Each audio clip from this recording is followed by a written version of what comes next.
नमस्कार दोस्तों, आप सभी का एक बार फिर स्वागत है हमारे इस YouTube channel we deserve academy पर। और आज आपके सामने एक बहुत ही ख़ास खबर लेकर हम उपस्थित हुए हैं। Junior engineer civil mechanical electrical and quantity surveying and contracts examination 2020 का नोटिफिकेशन जारी हो चुका है 1 तारीख को। 30 तारीख इसकी लास्ट डेट है सबमिशन करने की।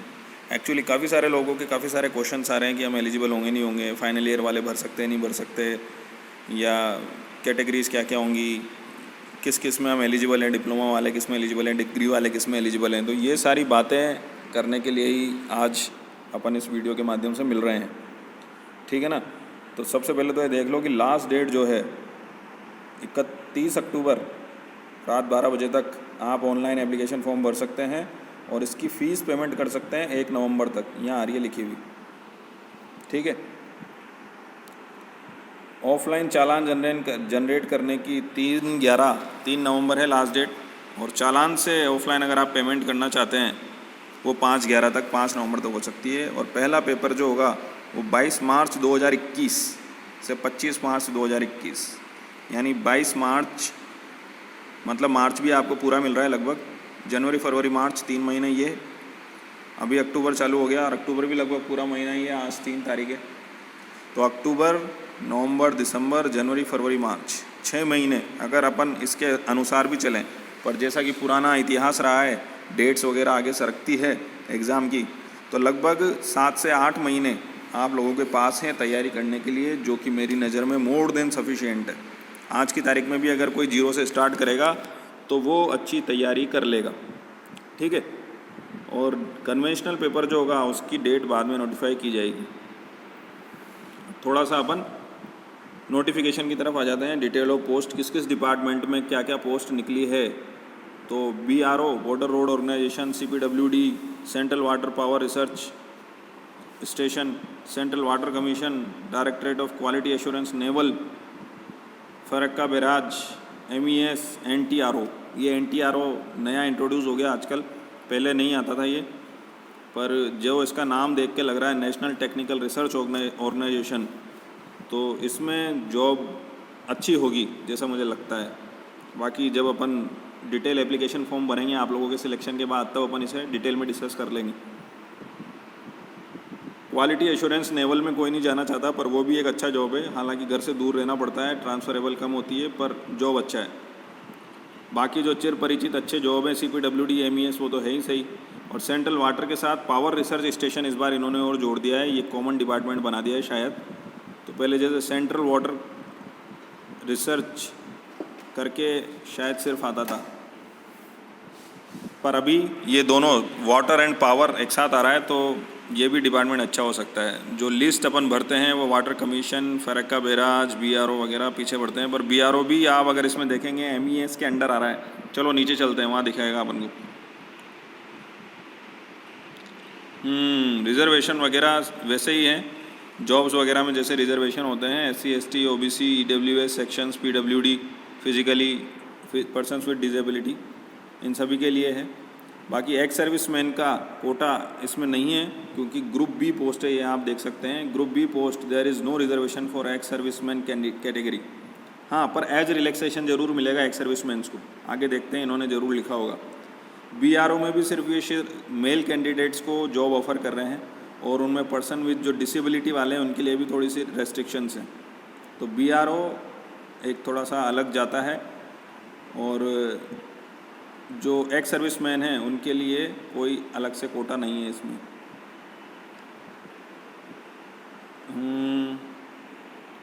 नेशनलिटी, हाँ ये देखो यहाँ पर लिखा हुआ है, only male candidates 4.7 only male candidates are eligible for post of junior engineers in BRO, ठीक है।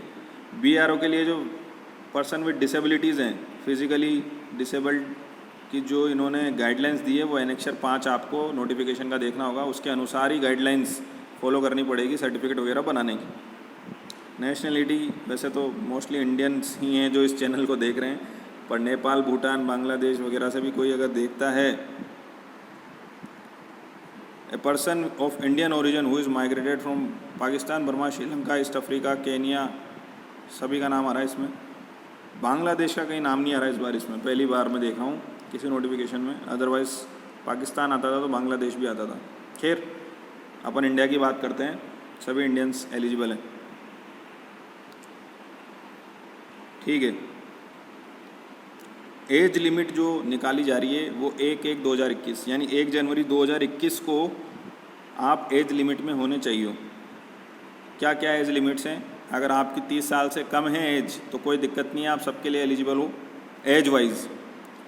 एजुकेशनल क्वालिफिकेशन के रेस्पेक्ट में अपन नीचे देखते हैं, कुछ में 32 साल भी है, जैसे सेंट्रल वाटर कमीशन है, सेंट्रल पब्लिक वर्क्स डिपार्टमेंट है, CPWD, CWC, इनमें क्या है 32 साल तक भी एज है। और ये एज कैलकुलेट की जा रही है किसके आधार पर? 1/1/2021 यानी आप 1/1/2021 के दिन इस एज से, ये एज मैक्सिमम होनी चाहिए आपकी, इससे कम या ये होनी चाहिए तो आप एग्ज़ाम के लिए एलिजिबल हो। ठीक है, नेक्स्ट आ जाइए रिलैक्सेशन एज में। एज के जो रिलैक्सेशन हैं जैसा कि यहाँ दिखा रखा है, SC ST OBC के लिए 5 साल 3 साल, PWDs के लिए 10 साल, PWD प्लस OBC है तो 13 साल, PWD प्लस SC ST है तो 15 साल, यानी 30 + 15 45 साल की एज का व्यक्ति भी इस एग्ज़ाम को देगा। तो आप सोच सकते हो कंपटीशन कितना फेस करना है। ठीक है, एक सर्विसमैन्स के लिए भी इन्होंने एज रिलैक्सेशन दे रखा है 3 साल और 8 साल। चलो एजुकेशनल क्वालिफ़िकेशन पे आ जाते हैं, क्योंकि कई सारे बच्चे जो अभी इस साल एग्ज़ाम दे रहे हैं उनके बारे में उनको डाउट हो रहा है बहुत ज़्यादा कि ये सब मैं स्क्रॉल ऊपर इसलिए करता जा रहा हूँ नॉर्मल सर्टिफिकेट से। हाँ, यहाँ आ गई अपनी एसेंशियल एज ये एसेंशियल एजुकेशनल क्वालिफ़िकेशंस, ये भी 1/1 जनवरी 2021 के रेस्पेक्ट में देखी जा रही है। डिटेल से नोटिफिकेशन खोल के 8 नंबर का पॉइंट आप पढ़ेंगे तो आपको समझ में आ जाएगा। Essential educational qualification and experience, देखो एक्सपीरियंस भी चाहता है, इन्होंने इस बार बहुत ही डिटेल से एडवर्टाइजमेंट निकाला है। फॉर एग्जांपल आप देखो, junior engineer civil border road organisation under ministry of defence, जैसा कि मैंने अभी ऊपर कहा था कि मिनिस्ट्री ऑफ डिफेंस के अंडर ही आ रहा है BRO भी, तो इसलिए पहले BRO क्या अलग से एक डिपार्टमेंट रखा जाता था या लोगों को जनरली पता नहीं होता था कि ये भी मिनिस्ट्री ऑफ डिफेंस के अंडर ही है। तो इसमें भी कई सारे फ़ायदे हैं, जैसे कैंटीन वगैरह, MES के फ़ायदे जो उधर मिलते हैं वो कुछ फ़ायदे इधर भी मिल जाते हैं आपको।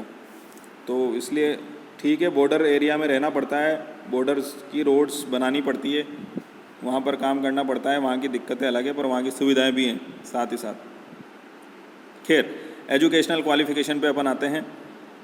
3 ईयर का डिप्लोमा सिविल इंजीनियरिंग में रिकॉग्नाइज्ड यूनिवर्सिटी इंस्टीट्यूट या बोर्ड से आपको करना है। जैसे BTR की अगर मैं बात करूँ, रिकॉग्नाइज्ड बोर्ड है, कोई दिक्कत नहीं है, 3 साल का डिप्लोमा होता है, कोई दिक्कत नहीं है।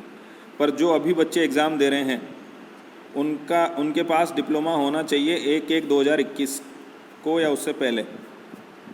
कहने का मतलब क्या हुआ कि जो अभी एग्ज़ाम दे रहे हैं अगर उनका रिज़ल्ट आ जाता है और टाइमली रिज़ल्ट निकल जाता है तब तो उनके पास मार्कशीट आ जाएगी, क्योंकि एक बार रिज़ल्ट घोषित हो गया तो मार्कशीट निकलना तो बोर्ड के ऊपर है, वो आगे पीछे हो सकती है, पर रिज़ल्ट की डेट आपके पास रिज़ल्ट होना चाहिए कि आपके पास 3 साल का डिप्लोमा आपको कंप्लीट हो गया है 1/1/2021 से पहले।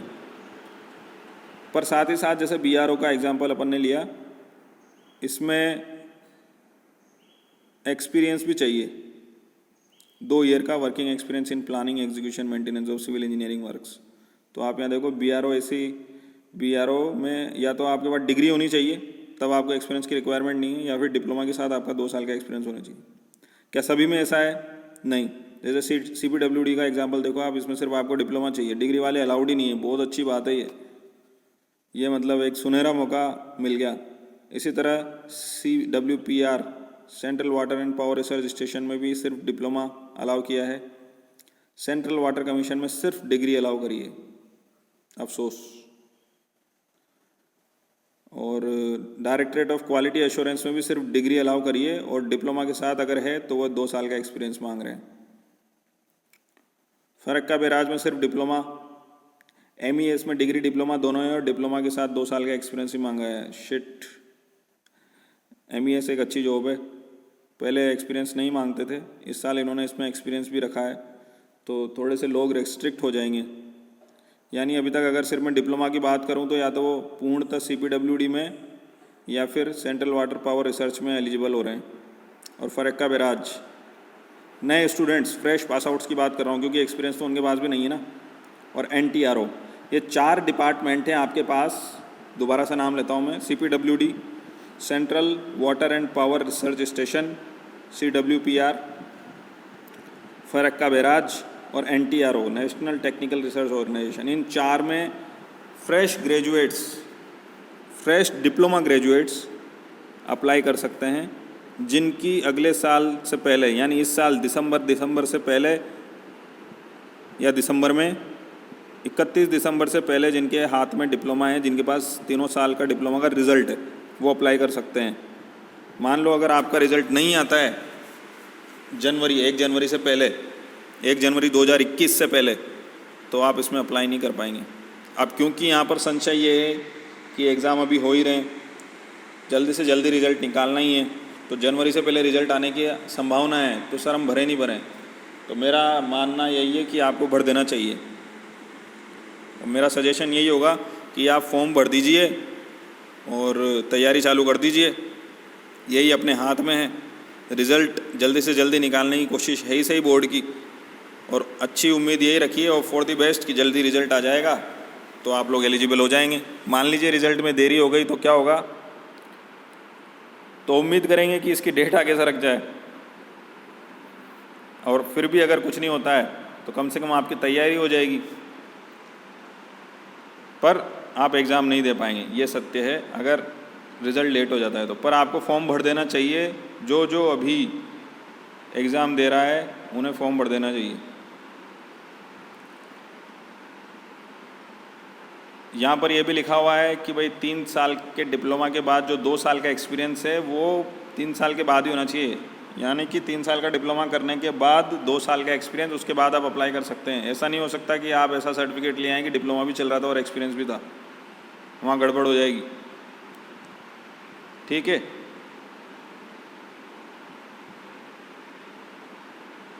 यहाँ देखिए 8.4 वाला जो पॉइंट है, इसमें साफ साफ लिखा हुआ है कि डॉक्यूमेंट वेरिफिकेशन के लिए जब कैंडिडेट्स को बुलाया जाएगा तो उन्हें अपने सभी रिलेवेंट सर्टिफिकेट्स ओरिजिनल दिखाने हैं, जैसे मार्कशीट, प्रोविजनल डिग्री या डिप्लोमा सर्टिफिकेट। इस बात के प्रूफ के लिए कि उन्होंने मिनिमम एजुकेशनल क्वालिफिकेशन और एक्सपीरियंस 1 तारीख से पहले गेन कर ली है। अगर ऐसा नहीं होता है तो आपका कैंडिडेचर कैंसिल कर देगा कमीशन SSC। तो इसका मतलब ये हुआ कि 1/1/2021 से पहले, आज की तारीख में जो नोटिफिकेशन अपने सामने है उसके अनुसार 1/1/2021 से पहले आपका डिप्लोमा हो जाना चाहिए। और अगर आपका एक्सपीरियंस का भी मैटर है तो यानी 1/1/2021, 1/1/2020, 1/1/2019 से पहले आपका डिप्लोमा होना चाहिए, और 1/1/2021 से पहले का आपका 2 साल का एक्सपीरियंस होना चाहिए, जहाँ एक्सपीरियंस का मैटर आ रहा है जिन डिपार्टमेंट्स की पोस्ट के लिए। ठीक है, result of requisite educational qualification must have been declared by the board by the specified date. Mere processing of the result by the crucial cut-off date does not fulfill the educational qualification requirement। आप ये जो dark line लिखी हुई है ना, underline, इसको दोबारा से पढ़ लो। इसमें दोबारा से यही कह रहे हैं, इट इज़ रीइटरेटेड, ये दोबारा कहा जाता है कि 1/1/2021 जो इनकी कट ऑफ डेट है उससे पहले का रिज़ल्ट होना चाहिए। ऐसा नहीं कि भाई हमने एग्ज़ाम दे दिया सर, इससे पहले अब रिज़ल्ट तो आ ही जाएगा, नहीं, रिज़ल्ट चाहिए उनको। ठीक है, कंपनसेटरी टाइम और स्क्राइब के लिए जो फिजिकली डिसेबल्ड हैं, जिनको एक साथ में लिखने वाला चाहिए होता है एग्ज़ाम में, उनके लिए इन्होंने एनेक्शर 1 में डिटेल दे रखी है, वहाँ से मेडिकल सर्टिफिकेट चाहिए उस एनेक्शर 1 में, और उसके आधार पर ही स्क्राइब, असिस्टेंट स्क्राइब मिलेगा इनको एग्ज़ाम में। तो वो एनेक्शर 1 और एनेक्शर 2 ये डिटेल से देखें। कैसे अप्लाई करना है आपको, डिटेल्ड इंस्ट्रक्शन अपने को एनेक्सर 3 और 4 में दिए हुए हैं, और परफॉर्मा जो है 1 टाइम रजिस्ट्रेशन के ऑनलाइन एप्लीकेशन फॉर्म्स अटैच्ड हैं एनेक्सर 3A और 4A में। ठीक है, ऑनलाइन मोड में ही सारी एप्लीकेशंस भरी जाएगी ssc.nic.in से। इसमें एक ख़ास बात यह है कि जो आपका फ़ोटोग्राफ आपको अपलोड करना है 20 KB से 50 KB के बीच का होना चाहिए। ये खास नहीं है, खास ये है कि 3 महीने से पुराना नहीं होना चाहिए। अब आप कहेंगे सर ये कैसे पता चलेगा, तो ये स्पष्ट लिख दिया इन्होंने कि उसकी डेट प्रिंटेड आनी चाहिए फ़ोटोग्राफ पर जिस दिन वो खींचा गया है। तो जैसे मान लीजिए आप आज की तारीख में अगर फॉर्म भर रहे हैं 3 तारीख में, 3 अक्टूबर, सितंबर, जुलाई, अगस्त, 3 अगस्त से पुराना फ़ोटो नहीं होना चाहिए आपका, और वो डेट उस पर प्रिंटेड होनी चाहिए। ठीक है।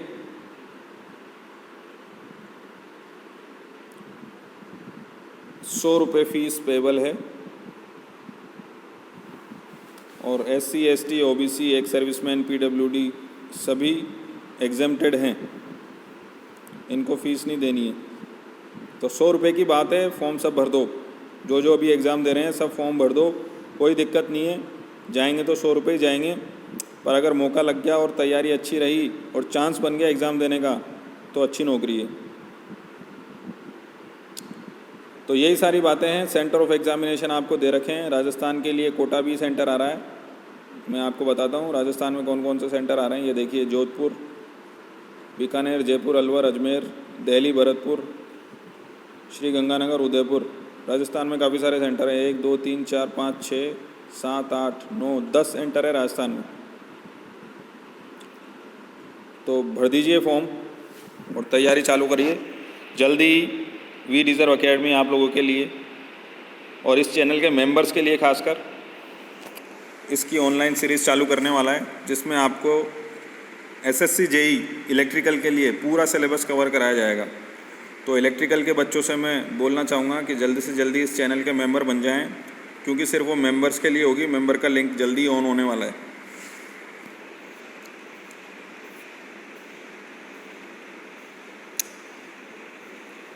एग्ज़ाम का पैटर्न देख लीजिए। स्कीम ऑफ एग्जामिनेशन, जो कंप्यूटर बेस्ड एग्जामिनेशन होगा, पेपर 1 ऑब्जेक्टिव टाइप 2 घंटे का होगा और 40 मिनट एक्स्ट्रा दिए जाएंगे जो PWD कैंडिडेट्स हैं, जिनको स्क्राइब मिलता है, लिखने वाला अलग से मिलता है। ठीक है। तो कंप्यूटर बेस्ड एग्जामिनेशन 1 2 3 पार्ट आ रहे हैं। पहला पार्ट में जनरल इंटेलिजेंस एंड रीजनिंग, जिसको ओपन इंटेलिजेंस, मेंटल एबिलिटी और रीजनिंग पूरा पेपर बोलते हैं। और दूसरा है जनरल अवेयरनेस, 50-50 क्वेश्चन आएंगे। जनरल अवेयरनेस में जीके में आप ये मान लो current affairs, geography, polity, economics, इन 3 से ज़्यादातर क्वेश्चन पूछे जाते हैं। हिस्ट्री से इतने नहीं पूछे जाते हैं, पर उसको भी अपन को कवर करना है। और इसके अलावा जो आपका 100 मार्क्स का टेक्निकल पेपर रहेगा, तो यानी देख लो आप 200 क्वेश्चन है 2 घंटे में। 2 घंटे में कितने मिनट होते हैं? 120 मिनट। 120 मिनट में से 5 मिनट तो आप निकाल दो गोले भरने, OMR पे लिखने वगैरह सब करने के। बचे कितने? 115 मिनट में आपको 200 क्वेश्चन करने हैं। बीच में अगर आपको पानी वानी की प्यास लग गई और वॉशरूम जाना पड़ा तो 5 मिनट उसके और निकाल दो। 110 मिनट में रफली आपको एक क्वेश्चन के लिए 30 सेकंड से ज़्यादा टाइम नहीं मिल रहा है।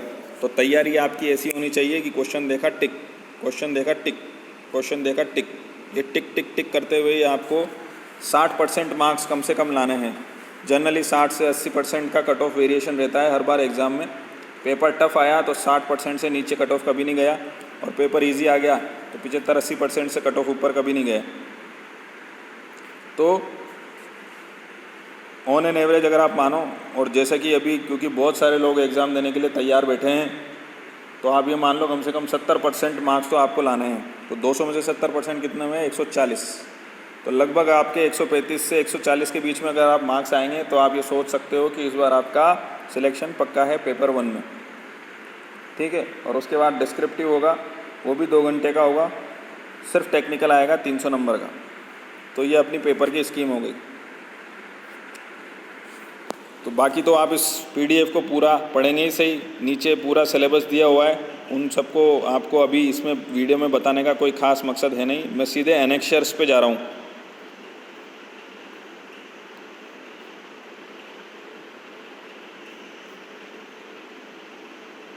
डिस्क्वालिफिकेशन के स्टैंडर्ड्स रूल है, ये आप पढ़ लीजिएगा, 23 नंबर पॉइंट। और important instruction for candidates 24 number point भी आप इसको डिटेल से पढ़िएगा। वैसे तो अपन लगभग सारी बातें कर चुके हैं, पर फिर भी फॉर्म भरने से पहले इसको ज़रूर पढ़ लें आप, इम्पोर्टेंट इंस्ट्रक्शंस को। ये एनेक्जर 1 है, certificate for regarding physical limitation in an examination to write. लिखने में अगर दिक्कत है तो उसके लिए आपको ये एनेक्जर 1 बनवाना पड़ेगा, जो कि चीफ मेडिकल ऑफिसर या medical superintendent, civil surgeon, government hospital से आपको बनवाना पड़ेगा। एनेक्सर 2 हमें बताता है क्या, letter of undertaking for using own subscribe, खुद अपना स्क्राइब लाने के लिए, मतलब साथ में जो लिखेगा आपका पेपर, अगर आप डिसेबल हैं तो खुद अगर आपको अपना स्क्राइब लाना है तो उसके लिए ये लेटर ऑफ अंडरटेकिंग है। इसमें आपको ये पूरा पढ़ लीजिएगा। बेसिकली कंडीशंस रहती हैं कुछ कि भाई ये 10वीं क्लास से नीचे का होना चाहिए, या इसका ये रोल नंबर है, मेरा ये रोल नंबर है, ये जिस सब्जेक्ट का पेपर है उससे रिलेटेड नहीं है और मेरा कोई रिश्तेदार नहीं है, ऐसा कुछ इसमें रहता है। तो आप पढ़ेंगे और ये अंडरटेकिंग आपको देनी है एग्ज़ाम के दिन, ये भर के ले जानी है। मतलब एनेक्सर 3 में पूरा प्रोसीजर दिया हुआ है आपको फॉर्म भरने का। एनेक्सर फॉर्म 4 में आप 3A में आपको वो स्क्रीनशॉट दिए हुए हैं सारे ऑनलाइन के, इनको देखकर आप समझ सकते हैं कि ऑनलाइन कैसे प्रोसेस चलेगा।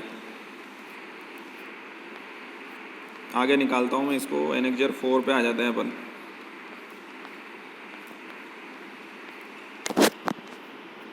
अच्छा, 4A में यही चल रहा है सब, ऑनलाइन एप्लीकेशन के फॉर्मेट चल रहे हैं। पार्ट 2 ऑनलाइन एप्लीकेशन फॉर्म, ठीक है। एनेक्सर 5 पे आ जाते हैं, जो अपना सर्टिफिकेट था। एक्स सर्विसमैन डिफेंस पर्सनल के लिए सर्टिफिकेट है एनेक्सर 5। एक्स सर्विसमैन का एनेक्सर 5 और 6। SC ST का सर्टिफिकेट फॉर्मेट एनेक्सर 7 में इस तरह से आपको बनवाना है। जनरली इसी तरह के बने होते हैं, कोई दिक्कत नहीं है, एक बार मैच कर लेना। OBC वालों के लिए एनेक्सर 8 और EWS वालों के लिए एनेक्सर 9। तो जो इकोनॉमी वीकर सेक्शन से हैं उनको एनेक्सर 9 एक बार देख लें, इनको इसी फॉर्मेट में एनेक्सर 9 बनवाना है।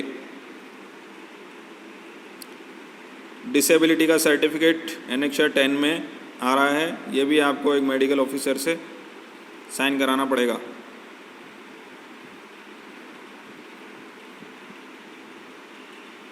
ये सर्टिफिकेट ऑफ डिसेबिलिटी चल रहे हैं सारे 9 से लेकर नीचे तक। Annexure 13 educational qualification,